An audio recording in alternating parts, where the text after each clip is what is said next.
Hello, Dr. Jeff Masters with you to ask the question, can a colossal extreme weather event galvanize action on the climate crisis? On a sweltering June day in 1988, climate scientist Dr. James Hansen testified before Congress that human-caused global warming had arrived.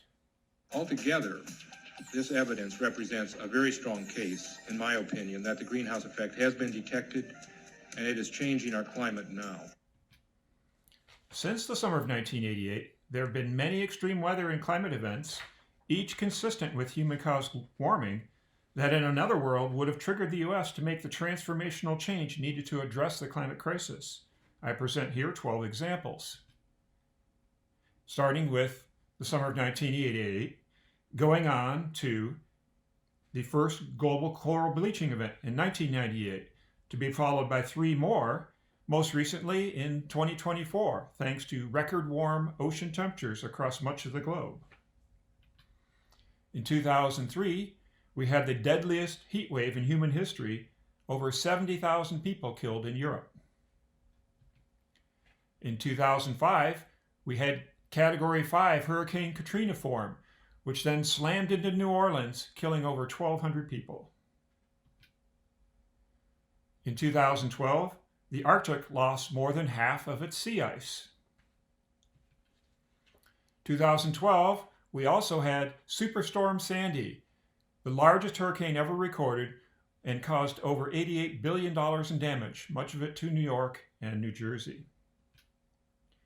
In 2017, it was Houston's turn to suffer a record hurricane. Hurricane Harvey brought the biggest deluge ever suffered by a major U.S. city and cost over $150 billion in damage.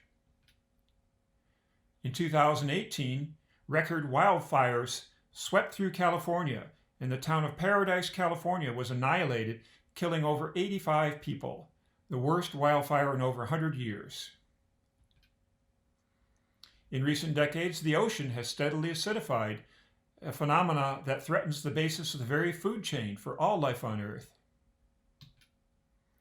We've seen record loss of ice from Greenland and Antarctica in recent decades, and that has caused an acceleration of sea level rise.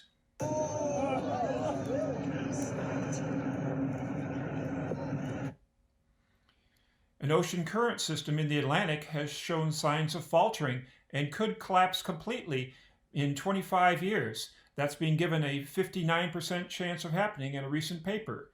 Should that current collapse, it will lead to extreme weather across much of the northern hemisphere, including droughts that will greatly threaten our ability to grow food for the world's population. And just this year, we had Hurricane Beryl, the earliest ever Cat 5 recorded in the Atlantic. And on and on. There have been so many extreme weather events in the past few decades that should have triggered climate action, should have caused a Sauron WTF moment when the executives of the fossil fuel industry and the politicians they helped put in power realized that Frodo was standing at the rim of Mount Climate Doom with the One Ring and their empire hung by a precarious thread. But none of these wake-up calls have changed the behavior of these power brokers who continue to fight tooth and nail against any diminution of their power and profits. Saving the planet is just not sufficiently profitable. They preach that the magic of the marketplace will solve the climate crisis, but it cannot. As long as the fossil fuel industry can externalize their costs by dumping their waste gases in the atmosphere, thereby heating the planet, it's going to continue. As Upton Sinclair said, it is difficult to get a man to understand something when his salary depends on him not understanding it. In order to reach net zero carbon emissions by 2050, over $30 trillion of fossil fuels need to stay in the ground. Those stranded assets are a lot of motivation to keep the status quo intact. Motivation which goes in the form of money that flows into the pockets of politicians who profit from huge donations from the fossil fuel industry. So to answer the question posed at the beginning, no, I don't think that any future extreme weather event or breakdown of the climate system will galvanize transformative climate action in the U.S. But the weather is going to continue to get more extreme until we reach net zero emissions and we stop putting heat trapping gases in the atmosphere. Within 10 years, long-term global warming is expected to surpass what is widely regarded as the dangerous threshold, 1.5 degrees Celsius above pre-industrial temperatures. I think of this threshold as akin to a Category 1 hurricane for humanity. Highly damaging, but not devastating. We're expected to reach 2 degrees Celsius of warming above pre-industrial in about 25 years.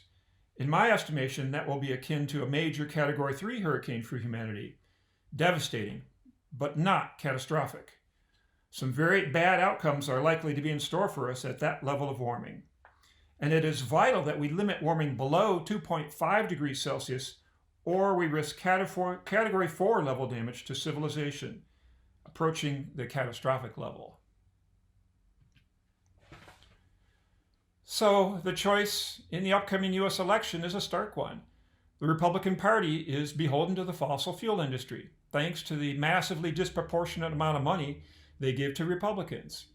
If we elect Republicans to national office, we risk setting back climate action by years, potentially causing Category 4 level damage to civilization.